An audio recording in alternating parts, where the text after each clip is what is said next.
we always thought, okay, what are we going to do after we finished? Because we were sure we wanted to be and we wanted to remain within the musical field of audio technology.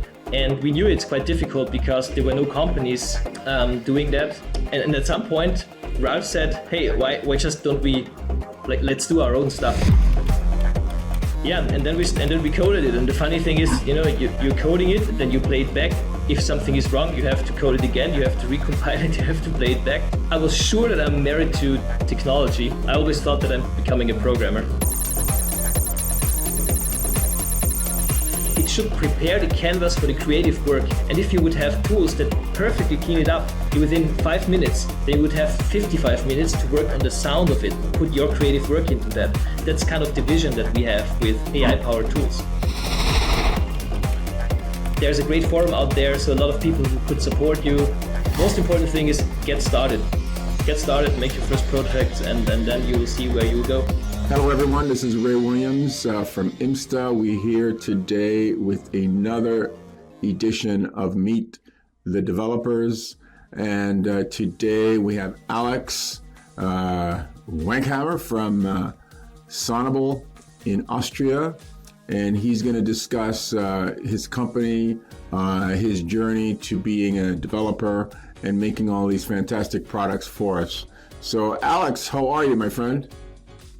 Fine. I'm good. It's summer. Weather is fine, so nothing to complain about. Great. So Alex, I mean, your sort of raison d'etre, the reason you are here in this marketplace is you've introduced sort of artificial intelligence into the plugin market. Well, I don't know if you introduced it, but you certainly championed it, and you have a lot of products. And before we delve into sort of the depths of your journey, if you could give us a quick synopsis of kind of why you guys using AI, what do you think the promise of AI is, and how do you think it's actually been? So give us a kind of a feeling as to what's motivated you to use AI for this kind of work. Yeah, sure. I think the main motivation was that during our studies we learned how much is possible theoretically in music production. So there were a lot of interesting algorithms and approaches there. And when we looked at the toolset of music producers, we saw that there's a huge gap. And so the first thing was that we thought, okay, we should somehow close this gap because there are so many cool things out there and people should be able to use them. And while looking at the options and the developments in technology, we soon came to the conclusion that bringing AI or assisted mixing technologies to the market could have a great impact on the way people produce music, because if people are starting to produce music, it's still a quite tricky and difficult process because there are a lot of tools working together. And by kind of assisting people in what they're doing, we thought that the idea was always to create more or less some virtual engineer sitting next to you, and you can kind of get suggestions from this engineer and then do your own stuff. So we never wanted to kind of, we didn't want to replace the whole mixing know-how or the whole process. We just wanted to augment it. And by doing that for beginners, we kind of reduce the entry hurdle, we make it easier to get started creating music. And for professionals, we allow them to get quicker results or good results faster, because all the basic groundwork, so things you would do anyway, for example, I don't know, removing resonances from a recording. This is something everybody who knows what he or she is doing would do it the same way. And this can be taken away from the producer so that they can go into the creative zone quicker. So depending on your skill set, there may be different benefits for you. But in the end, it's always like having an assistant supporting you in what you're doing. So far, would you say that you are happy with the results of all of your work? We are always there's always room to improve, and we are very perfectionists. We always think, okay, this could be better and this could be better. But all in all, we are happy with what we created, and and we have a lot of ideas that are coming up in the next couple of months and years. And on the one hand, we know that we can improve. On the other hand, we're also proud of what we created. So because we started basically from scratch, so we didn't take, I don't know, a huge know-how from university that was developed there and then marketed it, but we really developed it from scratch at Sonible. So this was a huge initial effort in development, really, and research also. And we are definitely proud that we managed to at least close this gap a little bit between what's theoretically possible and what users can do when working in the studio. So let's try to figure out how you got into this whole thing. Okay, where were you born? I'm born in Austria, actually in the city where our company is based now. So I'm a local, the only local of the founding crew, and I grew up here. Then I moved to Australia for a bit more than a year. I moved back. Then I moved to Germany, but just for a very short time. Then I moved back, and somehow I stayed here. And the others came to Graz, which is the city where Sonible is based. And I like it here, so I don't have a reason to move. So I really like Austria. I like the countryside. I'm not living in the city, but I'm living on the countryside.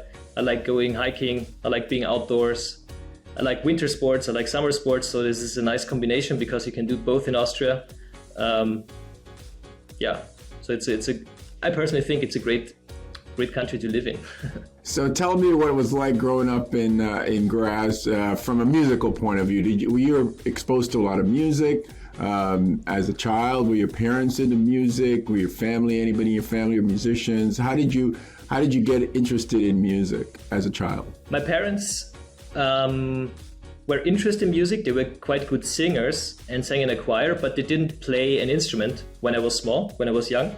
But I started playing the piano when I was 5, and my father started playing with me. So we kind of learned and practiced together, which was great.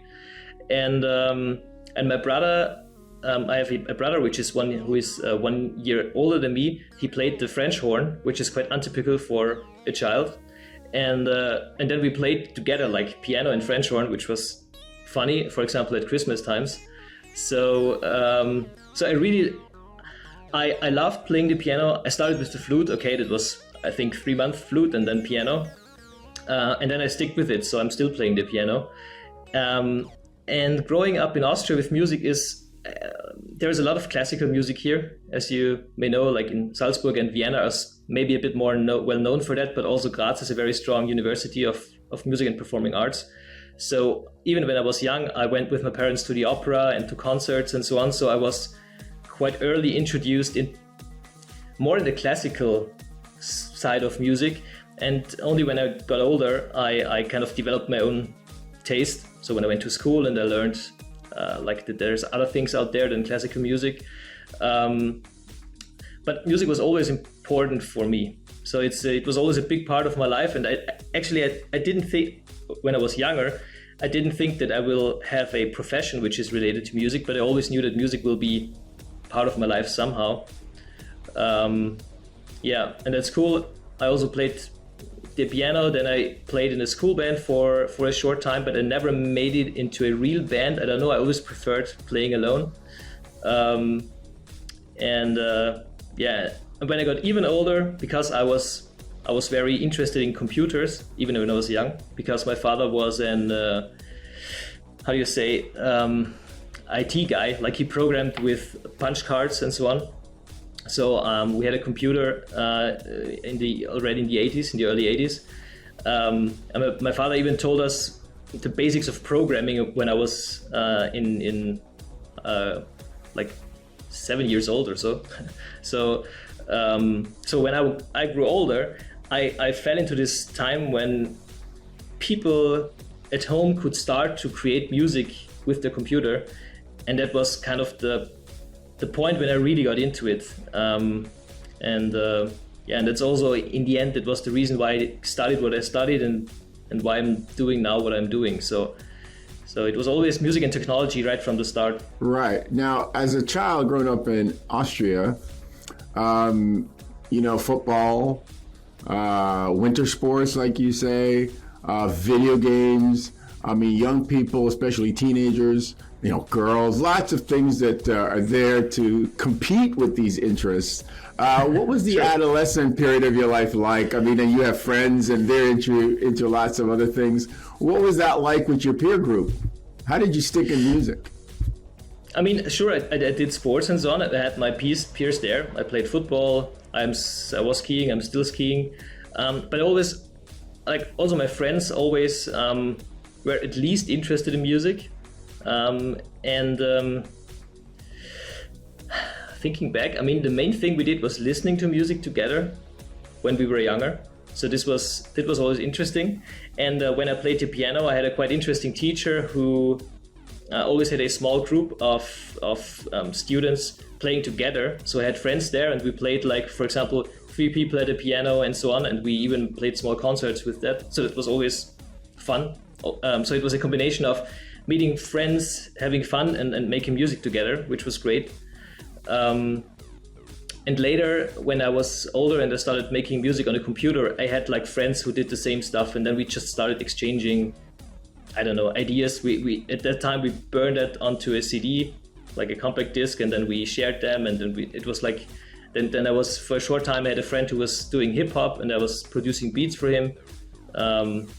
So yeah, that's when music really became part of also the social life I had. Somehow it was always there. So it was not like this one thing that happened, but it was always there somehow. Music was always, part of what I did. So tell me about those first computers. What kind of computer are we talking about, and what software were you using to make your music, make your beats as an adolescent? I mean, the first computer we had was it's a 286 in German.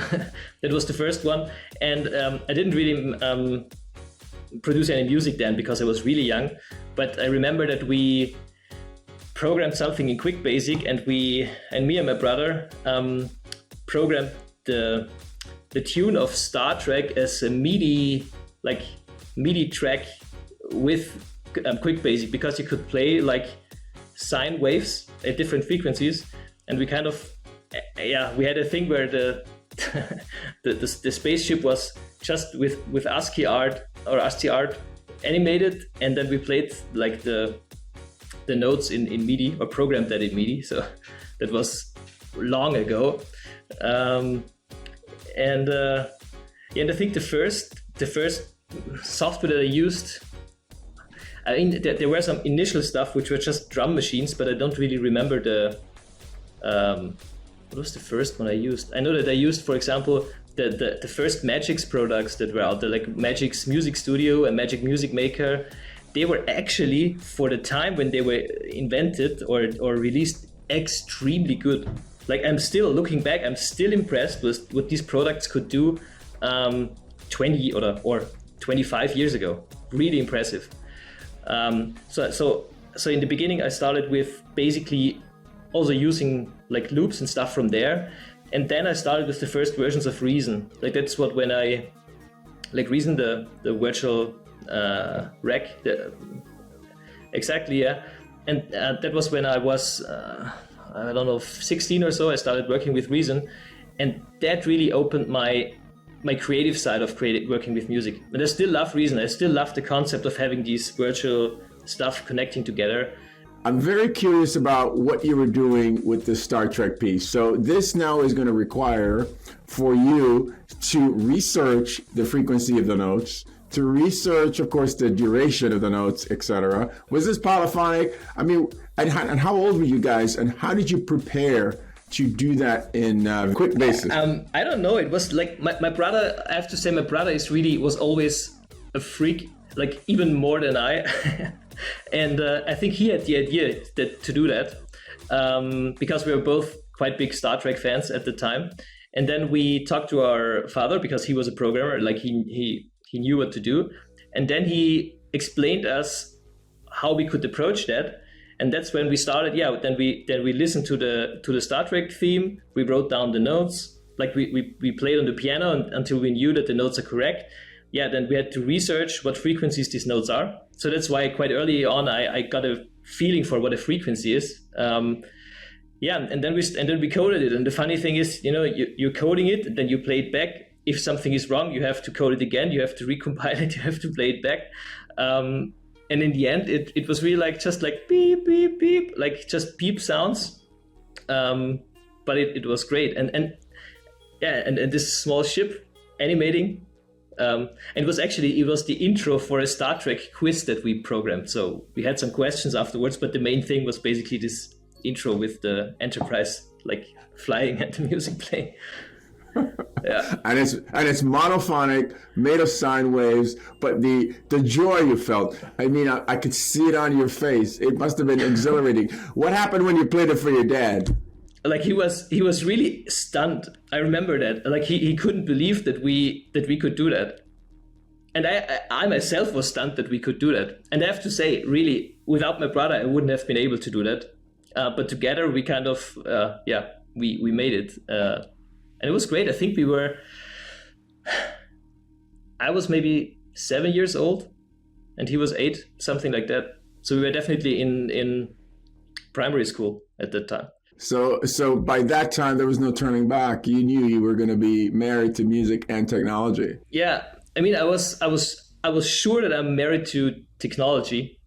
I always thought that I'm just becoming a programmer, and then the spin that you can connect it to music came later. So when I found the study program here in Graz and so on. You finish school. Now you got to go to post-secondary school. What's going through your mind? What are your parents telling you to do?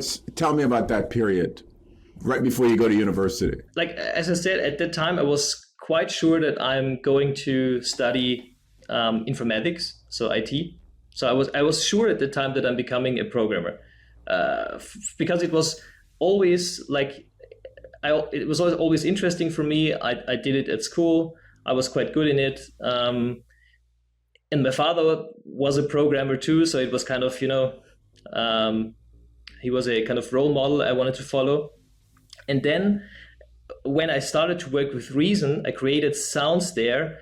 I had to decide on a topic for my, end of college exam. I don't know how it's it's in Austria, there is kind of a special, you have to select some courses and then you have to produce some project around it. So like a thesis. Something like that.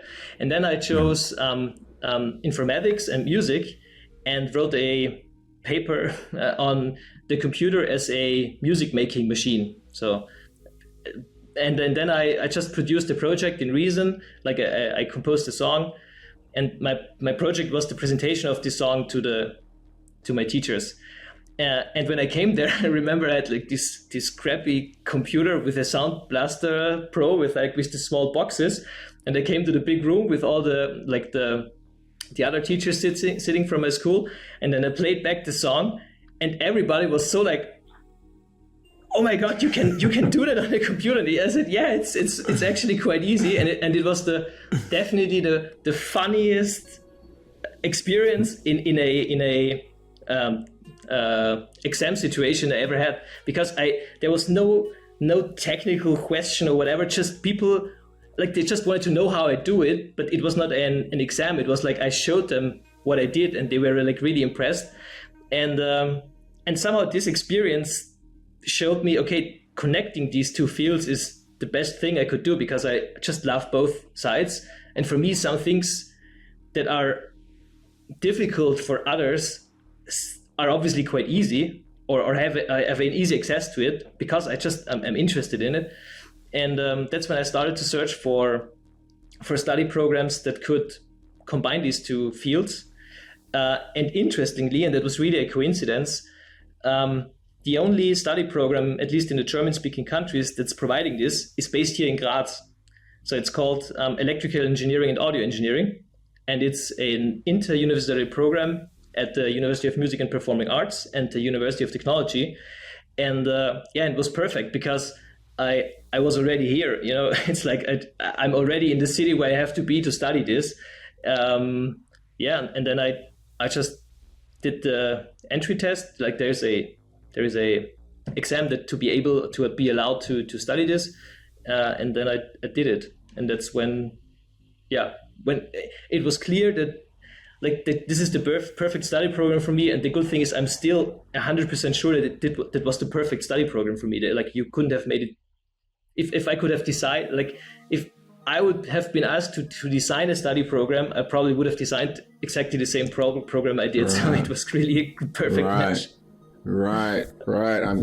I'm curious now of your tinkering brother. Was he also in the technology space at this point? No, actually, yes. At this point, like when he was always interested in technology and programming too during school, but then he moved to how do you, I don't know the English word for this, like more like philosophical stuff, like literature and so on, like comparative literature, and that's where he settled. And actually he's a genius there. Like he's a professor at Princeton now, and he's my age basically. So he's really he was always a brain and always will be. But luckily he chose a totally different path than me, because so we never had to compete in anything. Yeah, no, but it's interesting. Amazing. Because his world is totally different than mine, but we're both interested. Like when we share ideas and experiences, it's always great to see that the other one, what the other one is doing. So yeah, it was always good. Amazing. So was it at this university that you met Ralph? Exactly. Yeah. It was. So tell us about those early encounters. How did you guys meet? Funny thing is that I met Ralph. Sonible was founded by Ralph, Peter, and myself, and we all three of us started in the same year, so we were in the same class. But interestingly, I didn't have a lot to do with Ralph for quite a long time of the study program, because Ralph was doing a lot of live jobs at the time. So he was touring around with bands and so on, and he was just like learning somewhere else and then coming back for exams and so on. So he was just, I met him and I knew him, but there was no close friendship then. It was different with Peter. I did a lot of basically almost all projects at university together with Peter. And just in the final year, when Ralph stopped his whole touring and so on, we learned for one exam together, and then we saw, hey, we could really connect, and we thought, okay, it's funny that we didn't have more contact in the former years, and then also a quite close friendship arose from like within the last year. That's when we knew that we have very similar interests, and at the end of the studies, it was actually Ralph who had we always thought, okay, what are we going to do after we finished? Because we were sure we wanted to be, and we wanted to remain within the musical field of audio technology. So because there are different fields, you could also go to automotive and then design the sound of a motor or of a car door slashing or smashing and so on. So this is because there is a lot of automotive stuff here in Graz. But we wanted to stick with music, and we knew it's quite difficult because there were no companies, at least not in Graz, doing that. So at the beginning we thought, okay, we have to stay at university and make a PhD there in our fields. And at some point Ralph said, hey, why just don't we let's do our own stuff? And that was probably half a year before we really did our final exams. And so we started to think about ideas, collect ideas, and since we were not quite ready to launch something or to really go into a project, we first worked at university as research assistants, like 50% research assistant and 50% we worked on our ideas. And at some point we kind of settled on some project, and then everything took off from there. Now, one thing that I know from your bio is that you were involved with the Institute of Electronic Music and Acoustics. and you were there for a while. What did you work on there, and how did that happen? I was just like when I finished my thesis, the professor that supported my thesis asked me if I want to join like the institute, like as a research assistant or as a PhD student. And then I told him that I'm not sure if I want to stay at university and follow the academic path, but yes, I can, at least for 1 year or 1.5 years, I can definitely sign a contract. And then I was at the Institute of Electronic Music, and I was working on a project which is totally different than what we did at Sonible, but a really interesting project. It was related to sonification, which means that you try to convert data into sound. And what we did there was that we worked together with the University of, like the Medical University in Graz. They are experts in tremor analysis, like when you shake, you have an illness that leads to shaking of hands or head, like Parkinson's disease and so on. And they try to analyze what kind of tremor is behind this shaking. Because once you know what it is, you can arrange the right treatment. And what we did is we had acceleration sensors mounted to the head or to the hand. We recorded the movement data and converted the data into sound. So we extracted information like if the movement is like this or whatever. And then in real time, we converted it into sound to help people, like doctors, analyze the form of tremor. And the project went really, really well. Like we had I think when we did our internal testing, we had a success rate. Like if a doctor is analyzing a patient, they have a success rate of about, 65%, like after the first contact. And they have like years of experience with tremors. And then we did a blind test with just the musical information that we had, like with training data and test data, with people who have no idea about tremor, just listening to the sound and putting into different categories. And we had a success rate of 78%. So this was like huge. And the project also continued after I left. So they continued to work on the features, and then they also added actually some machine learning there, where they wanted to automate it so that the system is able to automatically analyze or detect the tremor by analyzing the audio content. So it was a great project, and if I would have stayed at university, I would have loved to work on this for a longer time. But yeah, after 1.5 years, Sonible was just not to stop anymore, and that's why I totally switched topics and came back to the musical field. Yeah. Now I'm curious, what frequency range are we talking about for this drum analysis? I'm just curious. What range are you talking about from the low end to the high end? It totally depends on the tremor. Like the original frequencies of the tremor are quite low. Like it's between 5 hertz and 26 hertz or so. So if you would just take these frequencies, you wouldn't hear them. So what you have to do is you have to convert them or translate them to the audible frequency region. And yeah, we do that by you modulate the sound. For example, you take the 5 hertz sound, and then you take some sound at 200 hertz, and you modulate, for example, the volume by this 5 hertz sound, or things like that. So you kind of create. It's a bit like creating electronic music, but the data you have is based on the movement data. So it's a really fascinating field, and it's also something. If I would have spare time, I would look into that, but I don't really have spare time. So at this point, you guys created Sonible. Where did you get the word Sonible from? How did that come about? What is Sonible? Sonible, when we started the whole thing, like the whole project, there was a different name, and the name was Audible Engineering. So that was the first name we had, and we even had the logo we have. If you look at the dots, like there are dots above the Sonible, and this is actually A and E in Braille, like for blind people, this font. It's like for Audible Engineering, and then we wanted to register Audible Engineering at the European Trade Center, so it becomes a trademark.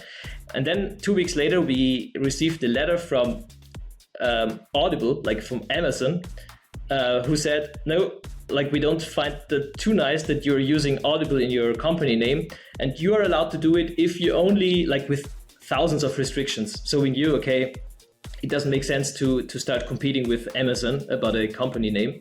And at that point we had to switch company names. Actually, we have, let me just grab, I think I have a hardware product with the Audible Engineering logo up there. Yeah, I see it. Like this was one of the first prototypes, and this is like Audible Engineering, like the basically same logo, but with Audible Engineering on it. Yeah, and after this problem with Amazon, we had to come up with a new name, and I think we had a list with 150 names, and at some point Sonible came to our mind because it was quite close to Audible. So it's an artificial word, but it still has something to do with sound. And and then when we thought, okay, Sonible is good, and it's also much shorter than Audible Engineering. So we are quite happy in the end that it became Sonible and not Audible Engineering. In your minds, in the minds of Peter, Ralph, Alex, in your mind, what is Sonible going to contribute? What is it that your goals are from a company level in terms of entering this space to make software plugins? What were you going to make? I think what we want to make is we want to make interesting technologies accessible. And by doing that, we wanna streamline the production process and try to go away from some of the things people still do in music production, which are based on technologies from 30 years ago or 40 years ago. But when you only had like channel strips, you had only hardware and so on. And a lot of thinking when mixing is still based on these constraints. And these constraints are not there anymore. And kind of bridging these gaps and bringing new technologies, but in a, like not a, okay, we replace everything old and put something new there, but kind of by combining these things in a sensible way, and therefore slowly transforming the way people are producing music or working with music. That's kind of what we want to do. So that's a big goal. And there are a lot of things that are legacy tasks. Some of them are menial tasks. You have a very expensive engineer spreading out panning and doing roll-offs of EQs and things like that. Yeah, you're right. Maybe a computer can do that. But did you ever worry that going into the space where people are so sensitive about, hey, I know how to do that, and this is my way, and I spent 30 years in the industry, and my system is my system, and it'll never be replaced. Did you ever worry about the kind of pushback you would get once you try to make a sort of a digital assistant for something that is, in essence, to a lot of people, highly creative? Sure, we were aware that this will happen, and it also happened. So we still have a lot of discussions with people who say, I don't know, yeah, as you said, you're taking away the creativity, or it's if everyone would be using that, everything would sound the same and so on. But we still think, or when looking at the actual production process, it's just not true. Because what these tools do is they help to kind of prepare the canvas for your work, like for a painter, so that that kind of getting started with a clean, nice sound. That's what we do. And everything you do afterwards, all the effects you apply and everything, this is still up to the mixing engineer, and depending on his or her skill level, it will end up totally in totally different ways. And it's somehow, I mean, it's not the same thing, but it's quite similar. If you look at photography, for example, a lot of people, or basically everyone, can now take really nice pictures with a mobile phone, and still there are photographers out there, and there are some artists doing photos because they have the right eye. It's much more than just having a clean picture. And it's the same with music. Just getting things right is not the thing that makes you unique. And I think there is nothing bad if we are able that more people can create quite good music in terms of quality. we still will never touch like the people who are really professionals in what they are doing. And one thing to also to not take away the creative and field and also not decisions is the way we try to build our products, because we don't build like a one-knob thing where you have no idea what's happening. It's always like a classical interface. You can always use our tools the way you used other tools, but if you want to, you can use the learning process and you can use the suggestions that are coming from the product. So it's not like, it's a gradual thing that we are trying to do.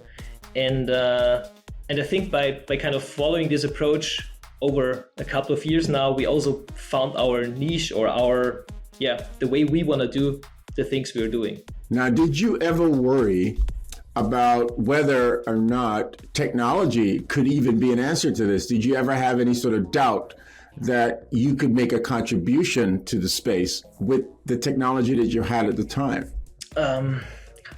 Not really, because it was as a kind of, it's more that we knew that the technology is there to improve stuff. We just didn't know if we are able to put it into the right if we find the right way to put it into a product. That was the main challenge in the beginning, and it is still a big challenge. If you have some nice technology or some nice algorithm, one thing is to have this kind of thing, and the other thing is to put it into a product that's usable. And we definitely had doubts regarding this. Like if we find the right way to design GUIs, if you look at a product like the EQ, there are so many parameters which are hidden from the user, and you always have to decide, okay, which parameters are hidden, which parameters are accessible, and so on. And this process is always, with every new product, this process of designing the product is at least as crucial as the process of developing the technology for it. But there was never any doubt that you felt that the technology itself could deliver good results. I mean, sure. It's like our first product, for example, Fryrom, which had the first automatic EQ in there and the transient harmonic separation and dereverberation. I remember, we worked years on the algorithms for this. And I was at that time heavily involved in the algorithmic core of it. And at some point I thought, okay, this is quite okay. But I was not 100% convinced that this is really what people want. And I remember when we sent the first beta version to a German reviewer who is quite famous here in Germany. It was the first outside person who used our products. And I was so nervous when we sent out the first beta version that I couldn't sleep at night. And I was so happy when the next day he called us and he said it's fantastic and whatever, and he had ideas, and he was like, okay, it's actually something that people really appreciate. They know what we are doing. And that was a point when I was really very, very unsure if what we were doing actually makes sense. But once we overcame this first hurdle, and we developed a feeling for the market. Now it's much easier for us, or now we have a much better feeling what people want, if that will work, and so on. So I'm I don't have sleepless nights prior to every release, but even if the nights are very long prior to every release, in terms of preparing everything. But we have some confidence now in definitely in what we are doing. Now, at which point did you embrace artificial intelligence? How did that happen? Was that at the beginning? Did it happen gradually?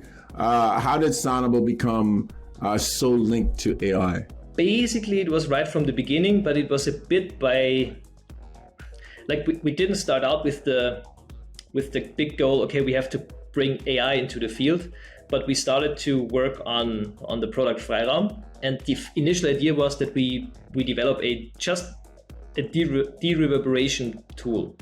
That was the initial idea that we had. And when working on this, we looked into a lot of different fields to see, okay, what could we do to improve approaches which are already there, and so on. And then it was really a quite big coincidence that we had the goal to also optimize the frequency response a little bit. And that was the point when we looked into the EQing. And then that was the point when we looked into ways, okay, how could we find ways to automatically EQ stuff? And that was the point when we looked into machine learning and all the statistical stuff that we are using in Fryrom. And once we discovered this, this was the moment when we knew, okay, these new approaches of using a lot of data to derive information for the algorithms you're developing, this is definitely the future. And from that point on, we kind of started to focus on this field, and then we dove much deeper into everything. So because there are so many different ways of how to use AI. So AI is not always, because people most of the time think AI is just deep learning. It's like deep neural networks. You have some input, you don't know what's happening, and then you have some output. And that's actually a big part of AI. And for example, in SmartEQ3, big part of what we're doing is exactly this. On the other hand, we are always using so-called, and these are totally data-driven approaches. And the other hand is model-driven approaches. And in a model-driven approach, you kind of try to simulate decisions an engineer would do based on data. So it's a bit more like a rule-based system. And the nice thing with rule-based systems is you always know why a system is doing something, and you can tweak it. The downside is you're always restricted or limited, constrained by the rules you have. And the nice thing about the data-driven system, like a deep network, for example, is that it gets better and better and better with more data. And the downside is sometimes you don't know why something is not happening because you cannot look into the black box, which is the neural network, for example. And what we do typically is we combine these approaches. So we have a kind of a purely data-driven block, and then we have also a model-based block that allows us to tweak what the purely data-driven block is doing. And all this evolved over the years. So it was we learned with every new product, and the good thing is that also the field was growing. Like there are so many publications in the field of deep learning in the last couple of years. So we also learned a lot from what other people are doing. We brought it into our domain. We thought, okay, could we use it or not, and so on. So it's constantly evolving, and still is. So we're still improving what we're doing. It's always a lot of research and not only development or implementation. Okay, so let's go back to Fryrom, and that was your first product, and you introduced some concepts there that I want you to try to sort of explain a little bit. That tool had a sort of an area that addressed proximity. How did that come about? And could you explain it a little bit? And how did you decide to process the proximity within a sound? Like Fryrom was a tool with, as you said, with 3 different layers. So there was a SmartEQ, so-called Entropy EQ, and the Proximity EQ. And the Proximity EQ was mainly a tool that allowed to separate, like what we always did, or in Fryrom we did this, we took an audio signal and then we split it into different streams. Like one stream with only the direct signal, one stream with only the reverberant signal, one stream with only the inharmonic signal, one stream with only the harmonic signal. So it's like X-raying an audio signal and creating multiple audio signals out of it. And that allows us to manipulate each signal individually and then bring it together in the end.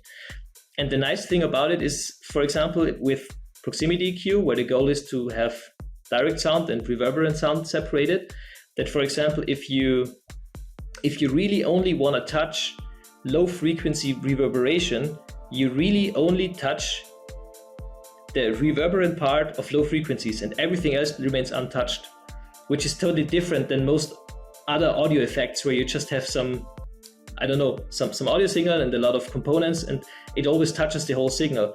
And by kind of splitting this up before processing, you had a surgical way of working with audio signals. And and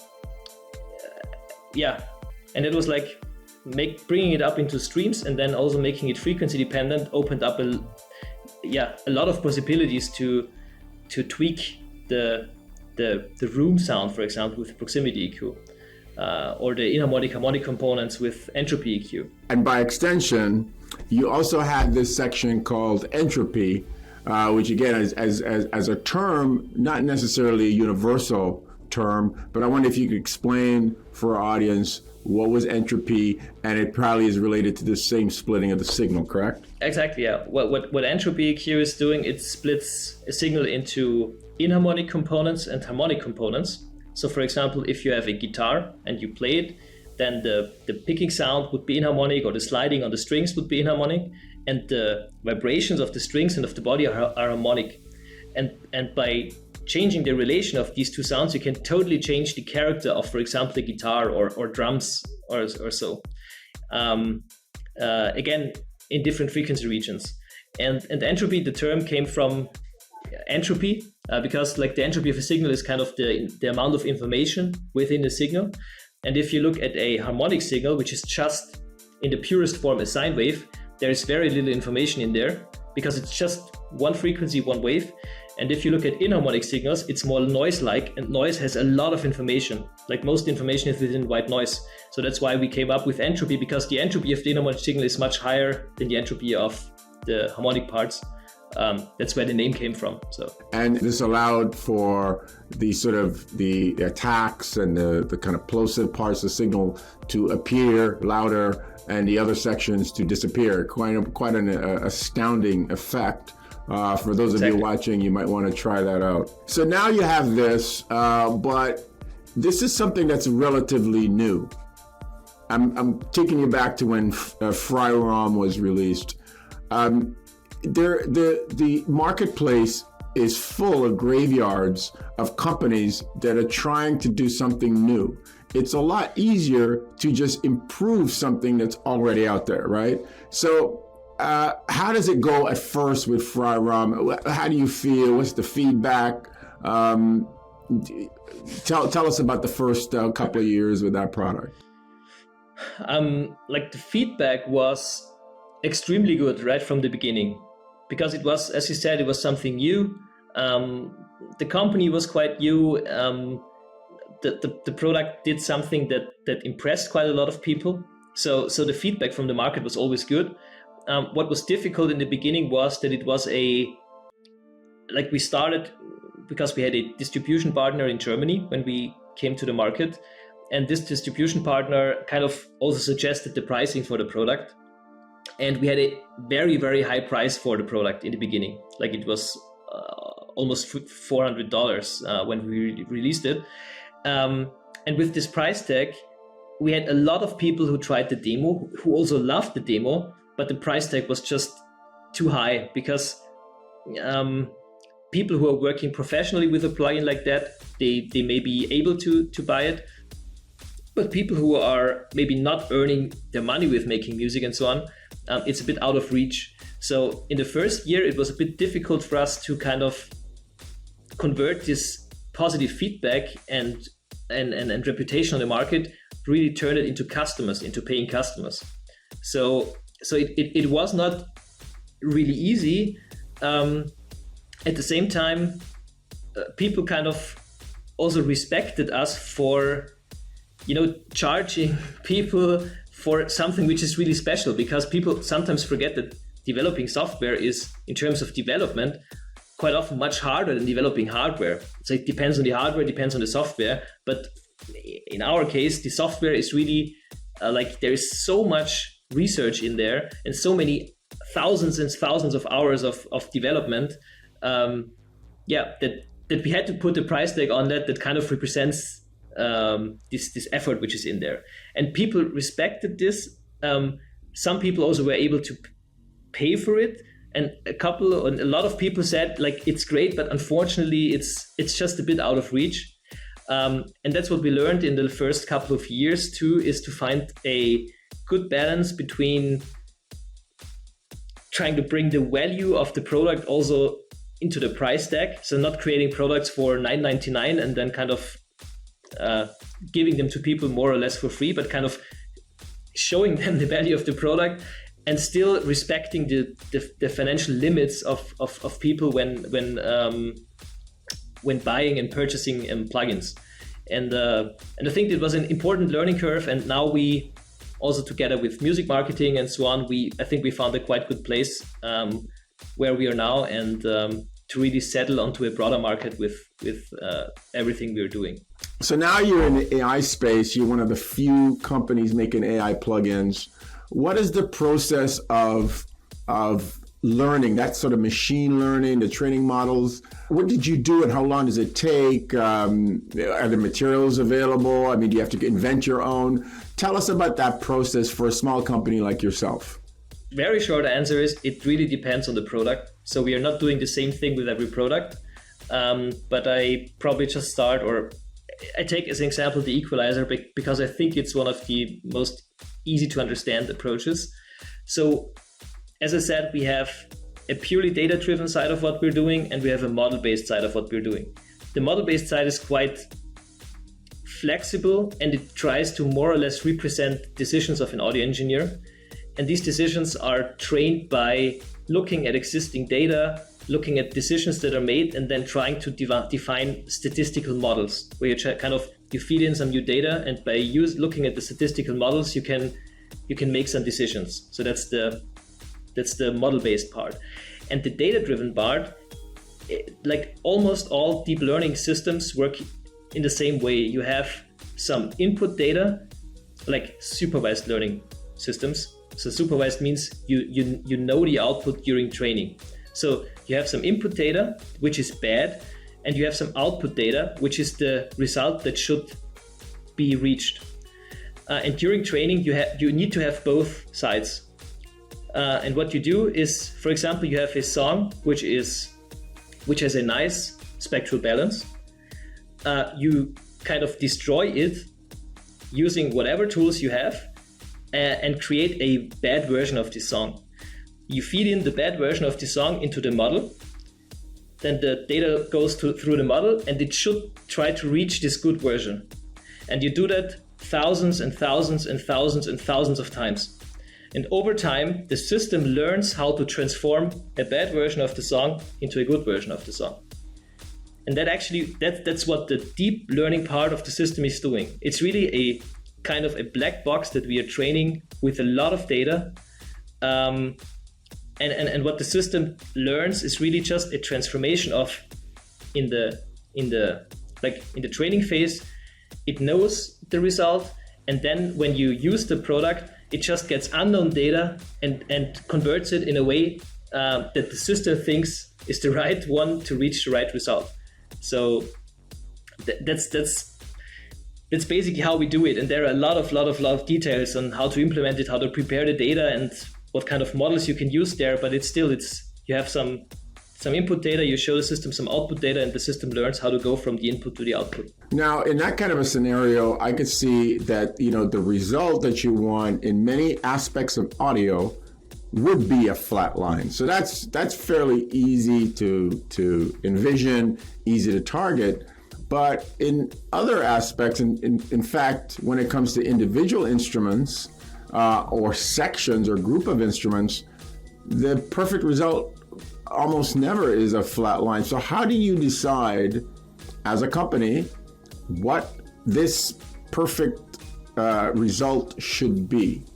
So this is really all in part of the whole data preparation. So a huge part of the whole AI thing is preparing or generating the right training data. So what we have is, let's say 1,000 of samples, of guitar samples. So what we do then is we have these samples, then we have our listening rooms, and we have people who are working with us, and they all listen to these samples and say, okay, this is really a perfect sample, this sample should be treated in that way, and so on. So in the end, for each sample, each sample that goes into the training set should have kind of a check mark that we say, okay, this guitar sounds really, really good. And once we have this, which is quite time consuming, we can start to destroy it again, and then show the system the destroyed version and let it go to the good version. So it's, in the end, it's all, or huge part of it is really data quality. And collecting the right data and getting the right data quality is time consuming, sometimes fun because you can listen to a lot of music, you can discuss with people, this is good, this is bad, and sometimes there are discussions, as you can imagine, no, this is terrible, no, this is good, and in the end you have to decide on something. But it's a tedious task, and but it's important, and it's part of our daily job here. So is there an answer to the sort of the perfect result that is spectrum based? Like the answer is yes and no. So the spectral shape of a signal is one of the aspects that plays a role when deciding if this signal is good or bad, or if it has problems or not. But there is also a temporal aspect in there. For example, if you would just look at the spectrum, for example, and you have some notes playing, then these notes would look like resonances, and the system would just pull them out. So the system has to have a temporal context and understand that, for example, this note is just occurring sometimes, which is okay because it's a note, and some other things inside the spectrum are constantly below a certain expected value because there is a notch there, or above a certain value, so it's a resonance. So you always have to combine the spectral information with the temporal context, and then in the end, the system is able basically to detect these patterns, which are later translated into EQ curve to compensate for them. So that's what's basically happening with the equalizer. So there must also be a lot of human interaction with the actual results to verify that you're sort of on the right path. Sure, for example, for the latest product, Smart EQ3, we had I don't know how many iterations of training the model, sending out the test files to a lot of people, listening to the model, giving feedback if this is already good or not, or if the model tends to do this or that, looking at the data, trying to see, okay, is there something inside the data that we could clean up? Is there something inside the model we could clean up? Is there something inside the post-processing that we could optimize? Then training the next model, sending it out to a lot of people. So this is an iterative process, and for example, training, depending on how many, like sometimes we train the whole data set, sometimes we only train parts of the data set. But for example, one training run takes about 24 to 48 hours on our system. Like we have a certain, like a in-house small server farm where we run all the training stuff. So when it, for example, comes close to a release and we want to tweak stuff, then it's getting really tricky because some people may tend to say, no, this profile, for example, guitar needs some tweaking. The other ones say, no, this profile is more important. So we have to decide, okay, which one do we send into the training session, the next one? So it's not that easy. And at some point you have to settle on a result, and you have to accept, okay, this is really great for most of the sounds, and sometimes there may be some things that could be tweaked, probably or not, but you still have to accept, okay, this is it. And that's the reason why we are, for example, now constantly continue to collect data and train data, and with updates of Smart EQ3, the plugin becomes better and better because it learns more and more data. So that's also a nice aspect of the data-driven side of it. The more data you have, the better the product gets without changing a single line of code, kind of. So this is strange for a programmer, and sometimes it feels wrong, but it still is that way. So yeah. One of the things about your business and your algorithm and your approach is that there will come a time when the number of improvements that are required plateaus. Now, it could take a long time, of course, but the point I'm making is your model will always improve, correct? It will always improve and it will typically become better and better it's called generalizing things. So it becomes better and better in understanding the input data and finding the right way to translate it to a high quality output. And I mean, sure, if we would have like 10 million more training files for a guitar and they are all perfect, at some point we would probably hit a plateau where we say, okay, this is the best result that you can reach, and everything beyond it is simply a matter of taste. It's already now for a lot of profiles and results, it's a matter of taste if you say, okay, this is perfect or not. But this will be like the closer you get to the point where you exploit really all the information that is in there in the data, the closer you get to the point where you say, okay, this is based on all the data we have, this is the best result you can get, and everything which is not covered by this is just your personal taste, which is totally fine. But we have, like, there are so many more instruments and things we can look at, so I'm not afraid that we run out of way of space to improve and to extend yet. So I mean, I draw the analogy with digital cameras. At the beginning, they didn't really compare to the analog cameras, but they got to a point there where they were just as good, and then they got to a point where they were perhaps better. And the improvements now are just, in terms of what the eye can see, practically invisible. So you're on a march that would produce products that perhaps would exceed what the average engineer could perhaps do. I mean, do you ever think about that? Yeah, sure. And this is in terms of finding the right, at least this is always a bit difficult, because there's a difference between, for example, if you have a guitar, then there's one time when the guitar sound that you recorded sounds clean and nice, and that's the point that you should be able to reach with a product like Smarty Q3. And the other things that you do then is, okay, but I want to have it sound a bit harsher here because my arrangement in my mind just sounds like that, and then you naturally you change it, and that's perfect, you know. So it's the good and difficult thing with things like with making audio effects intelligent is that there is no absolute right or wrong with audio.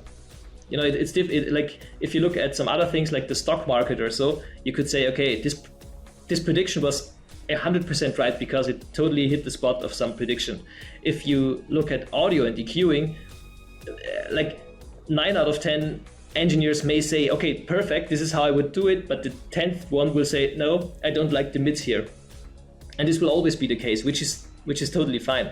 But yes, as you said, I think there will be a point when systems that are AI powered will be able to reach better sounding or cleaner results than an engineer with not too much experience in what he or she is doing. I think that will be the case, or for a certain part it already is the case. All right. It also could be a tool or a technology that essentially allows the engineers to start from a higher level and even create even more astounding art. Correct? Yeah, exactly. That's actually that is one of the main ideas that we have. As I said before, like it's like it should prepare the canvas for the creative work. So for example, if you have 1 hour to mix a track, normally you would maybe take 45 minutes to just clean up everything, and then 15 minutes to make it sound in the way that you want it to sound. And if you would have tools that perfectly clean it up within 5 minutes, then you would have 55 minutes to work on the sound of it, put your creative work into that. And that's kind of the vision that we have with AI-powered tools. So talk to us about your concept of cross-channel processing. How did that come about? Actually, right from the beginning, when we started to work on plugins, we always saw that it is a kind of huge restriction that with plugins you can always only look at your channel, at the channel that the plugin is inserted into, because it leaves out a lot of potential to kind of look at the whole context in the mix. And that is the reason why for quite a long time we were looking at ways on how to be able to circumvent the restrictions that the DAWs impose on this kind of processing. And we developed our own system that allows to exchange data among different plugin instances in real time. And only with this ability, you can start to try to really mimic or get as much it's the same as if you would have an audio engineer who could only always listen to a single channel and never to the whole mix. It would be quite hard to get a nice result that's playing well together. By allowing the plugin to kind of listen to the whole context of a mix or of certain instruments, you can kind of, you can for an equalizer, for example, start to work with the context of spectral mixing. So like of creating layers where certain frequencies are reserved for a certain instrument and so on. And that's the great thing that we're able to do now with this cross-channel processing. And the first example where we use that in a plugin is SmartEQ3, where you can create groups of up to 6 channels. And then you can create a hierarchy of 3 layers with kind of the most important instrument being in the top layer and the background in the 3rd layer. And by having this, the EQ does not only try to clean up the channel itself, but also tries to, for example, reduce masking effects between the most important instrument and some background instrument. And then everything becomes more a holistic view on the whole approach of EQing and mixing. Seriously, Alex, how much processing does this take? I mean, how much is this going to load down a computer? It's not too heavy. I mean, it does during learning. Like in the learn, that's the critical phase, because during the learning phase, like all our plugins or most of our plugins have a learning button, and then the plugin extracts a lot of information from the signal. And during learning, there is a lot of processing going on. And if you're learning, for example, 6 instances together, you'll definitely see that on your CPU, because you just need to do a lot of number crunching there. Once the plugin is kind of settled and knows all the relevant stuff and just needs to update with all the new information from sample to sample, it's not that heavy. I mean, we put a lot of effort into really reducing the amount of critical processing to a short time span, and not to overload your computer once you load 1 or 2 instances.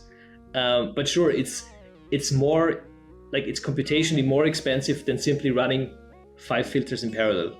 It's like in terms of processing or in computational in computations, it's probably 1,000,000 times more. But if you make it in the right way, then it's still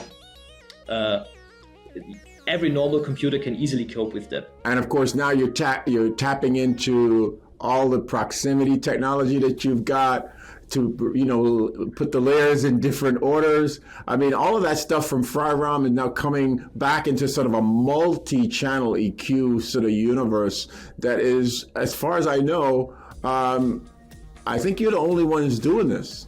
I think so too. And it's great. It's great that over the years, when you build up your technology stack, that you can start to reuse stuff you already had, improve stuff you had, build new products out of the stuff you had, and then and by being able to let instances talk to each other, a whole new world of possibilities arises. So we are really happy with the results of what we're doing right now with SmartEQ3, and for us personally, it's kind of this was the first product that really exactly, or which is at the level that we always hoped to reach one time.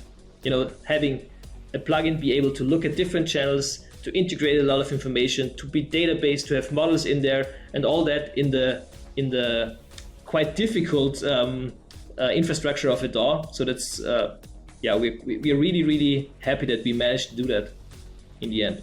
Now you've applied similar technology to compression, and it may seem somewhat easier to do, but again, a lot of people would ask, how do you even apply the sort of notion of AI machine learning to compression? What is the result that you're trying to achieve at that point? It's like some parts of it is similar to what we're doing with the EQ. The thing we're changing is just the dynamics and not the spectral balance. Still, you have some kind of original signal and you have some kind of target signal, and then you have a transfer function in between. And that's the thing that you try to model or try to replicate. somehow it's a bit like the part that's easier with the compressor is that you have not as many parameters as with an EQ. So basically it's a couple of core parameters and you have to be able to set them. The difficult thing with the compression is that it's inherently a dynamic process. Like the system is changing all the time and you have to try during this short learning phase to extract enough information that you're more or less able to model the whole signal, even if the signal changes later on. And that is really a difficult thing to do. And that's also the reason why, for example, if you look at smart comp, like the compressor, we have the classical compression layer and then we have the spectral compression. And the spectral compression is constantly adapting to the signal. And by having this layer in there, which constantly analyzes the signal, we are able to use the learning information and kind of translate it to the current input, even if it changes. So it's a really important section of what we're doing. And it was also tricky, yeah. So developing the compressor was at least as tricky as developing the equalizer. Maybe even trickier, because with the EQ it was easier to say, okay, this is a good result and this is a bad result. And for compression, the differences are often much more subtle. So it's normally good compression, or if you don't use compression as a creative, like extreme creative coloring tool, the best compression is that you don't really hear that it's on there. And so it's really hard to kind of tweak the destroyed signal and the good signals in a way that they resemble realistic scenarios, and still have enough information in there that the whole system is able to learn and train and so on. So this was a quite tricky thing to do. I could imagine. Now, to make it even more difficult, you tackled reverb with your same technology as artificial intelligence. Again, reverb is such a widely varying aspect of audio, some of it accidental, and of course you had originally started to create a tool to remove reverb. So now how do you fashion that technology to put in reverb? What is the result you're trying to achieve? So actually in smart reverb, quite a lot of technologies that we have are coming together. So one is, as you said, the ability to be able to separate more or less the direct sound and the reverberant sound from each other helps us to get a good feeling for example, existing reverb a recording already has. So if we add an additional reverb, that we can kind of take this into account, not just putting it on there no matter what the signal looks like. On the other hand, the second thing we try to do is we look at the spectral balance and the temporal evolvement of the signal, which is quite similar to what we're doing in Smart EQ, because if you have a signal, the spectral characteristics of the signal have a huge impact on how the reverb applied to the signal will sound like. So let's say you have a reverb which for whatever reason has a lot of energy at 500 hertz, and you have a signal which has a lot of energy at 500 hertz, then you would have an extreme boost of these frequencies, and it would start to become like muddy and wouldn't sound too nice. So this is also a stage that we have in there to more or less prepare the signal, or in this case, prepare the reverb in a way that it fits the signal. Like that's the core thing that we try to do. We analyze the signal, extract a lot of information from it, and then we create a tailored reverb that kind of matches the characteristics of the signal and more or less guarantees that it will sound nice, whatever nice means, because for reverb it's even more difficult than for a compressor to say this is the perfect reverb. And that's the reason why for smart reverb we didn't have like the learning and then one result thing, but what we do is we listen to the signal and then we suggest we call it reverb matrix. Like it's a XY pad where you can browse a reverb space that's computed particularly for this signal. Like it's a custom tailored space of different reverbs that you can browse through using this XY pad. And that was also we had basically everything ready but we just didn't know how to present it to the user. And we had a lot of different ideas how we could do that. And in the end, we hope that this XY pad is a way that allows to quite intuitively explore the potential that we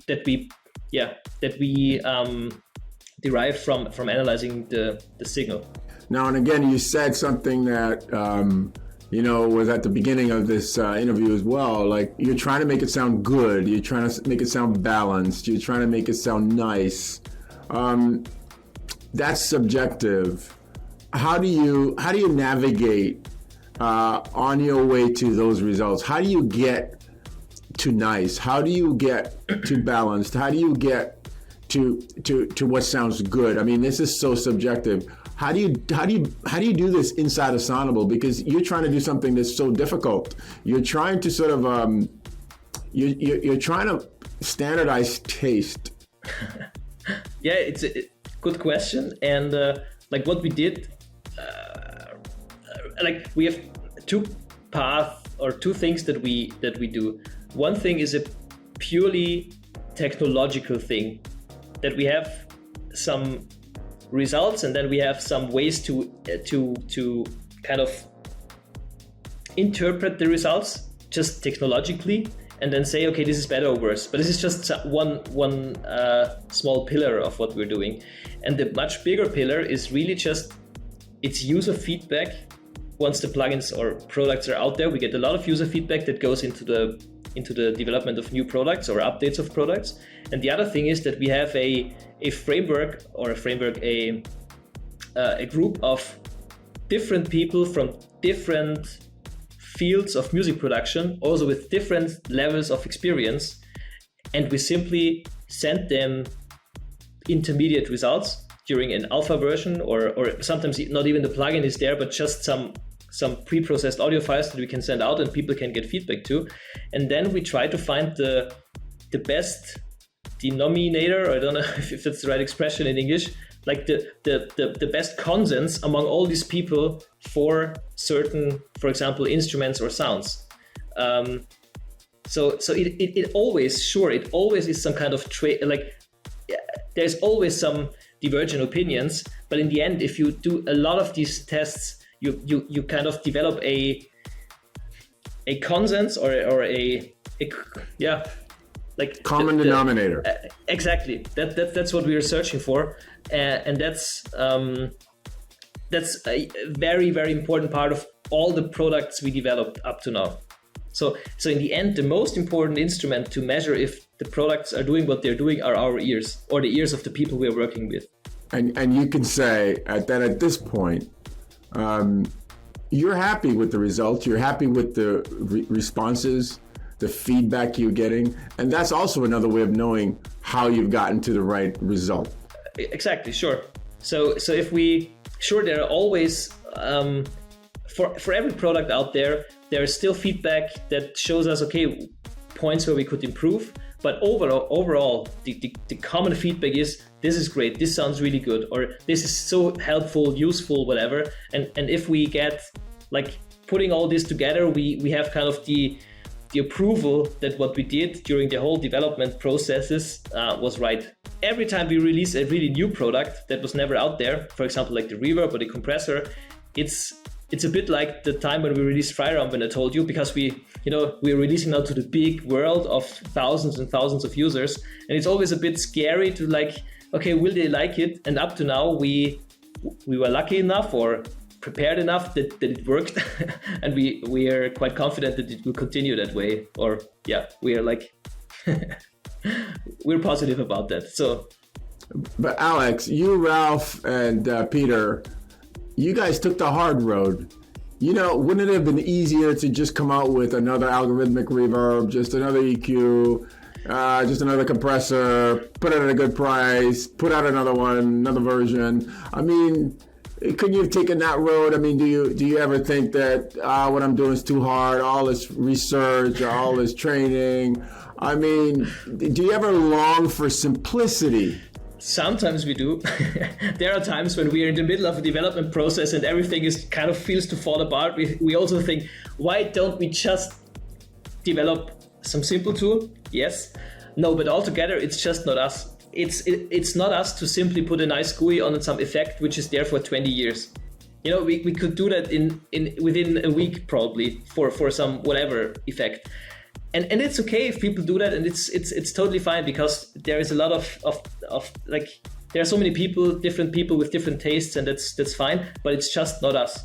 We always were driven by our love for music and the technology, and if we cannot bring that into a product, like if it's a product that lacks on one end, it's just not interesting for us, I guess. So that's why we will continue to go down the harder road, but the much more interesting one, now it's like maybe we also ask ourselves, is probably it would have been commercially easier to go down the easy road, at least on the short run, but we are sure on the long run we are on the right track. But for you, for the three of you, this also must have been a great learning experience. I'm sure you've learned a lot, haven't you?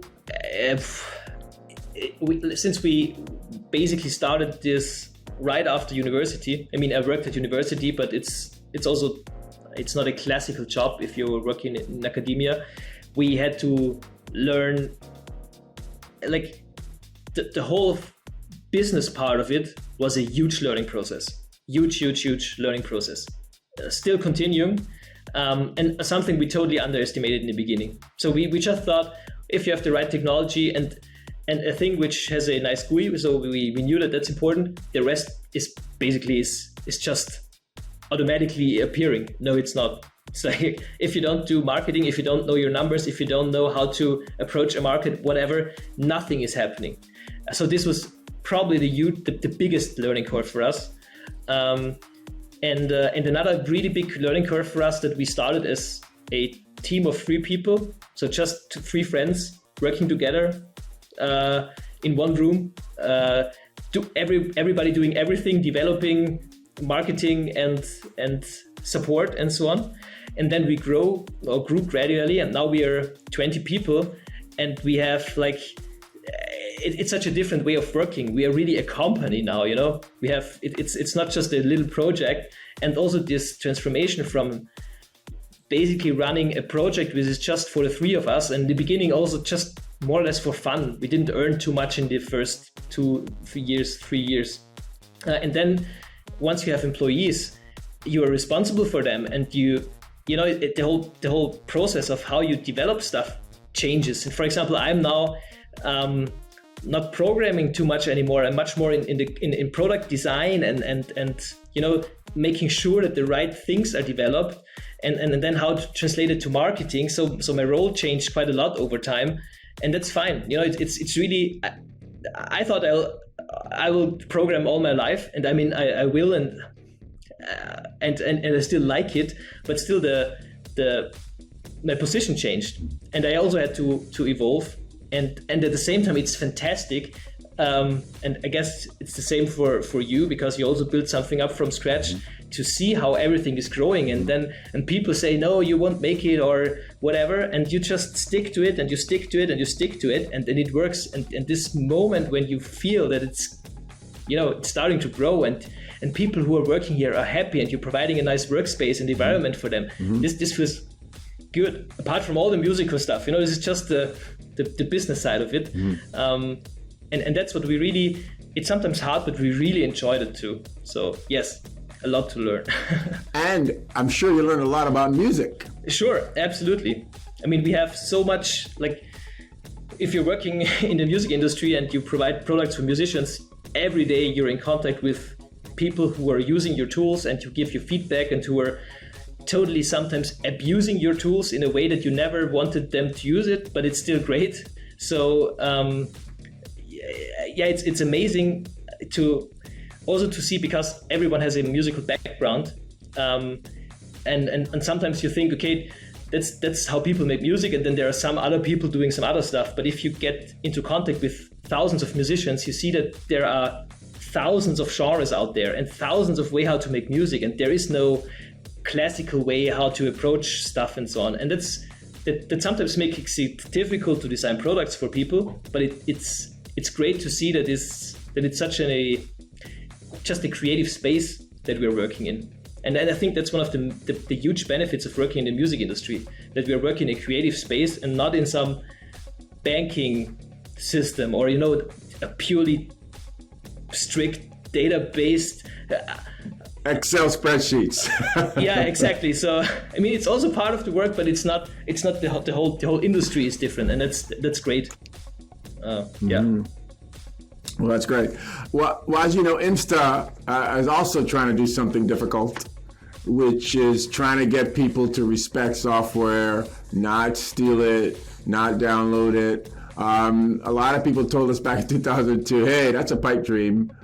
We've actually seen some improvement where a lot of it's now going underground. You can't go around advertising that you're looking for cracks or things like that. People flame you online and so on. So we've seen some improvement, but we know it's still a long way to go. When you see some organization like IMSTA trying to do something so difficult as to get people to respect software, what do you think of our message, buy the software you use? I personally think it's great. Like it's one thing that I told before. Software has some value, and it's just a thing of respect that you respect this value, and if you really it's the same as any other product. You also wouldn't go into a grocery store and just grab a bottle of whatever because you think that's fine anyway, because it's wrong. And for software, so for such a long time, it was so normal for people to work with cracks and it was just like people even, like when I remember my study time, people even said that you're stupid if you're buying something because everything is there free. You had to kind of to go into arguments and say, no, I want to do it because I want to support these people and so on. And that's why I think that a message like buy the software we use is great. And we also see that over the last couple of years, sure, there are still cracks out there, but people tend to, that's our personal experience, tend to,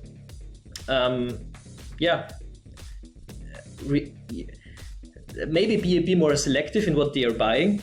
But once they tried, for example, the demo, and they just know that's the right thing for them, they are also willing to contribute to the company and support the people who developed this. And that's fantastic. And that's why we also support you on your way, like the whole IMSTA, also the IMSTA FESTAs are a great thing.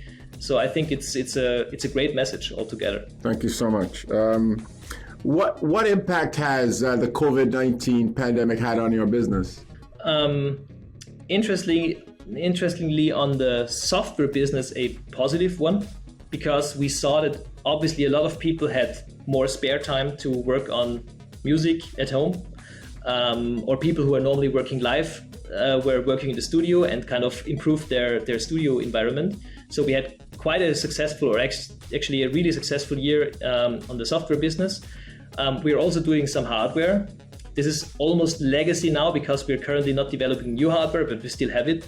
And this hardware is mainly for live sound. And here we saw a huge decline. So this market was kind of dead after the first quarter, and is now slowly starting to recover.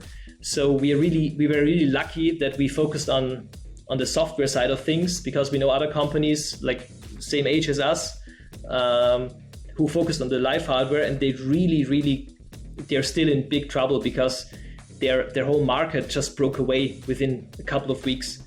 And it will take some time to recover because people who are working in the live business couldn't work for a year. So now they are not spending all the money they didn't earn. So it will definitely take at least 1 year, if everything goes well, to recover for this market.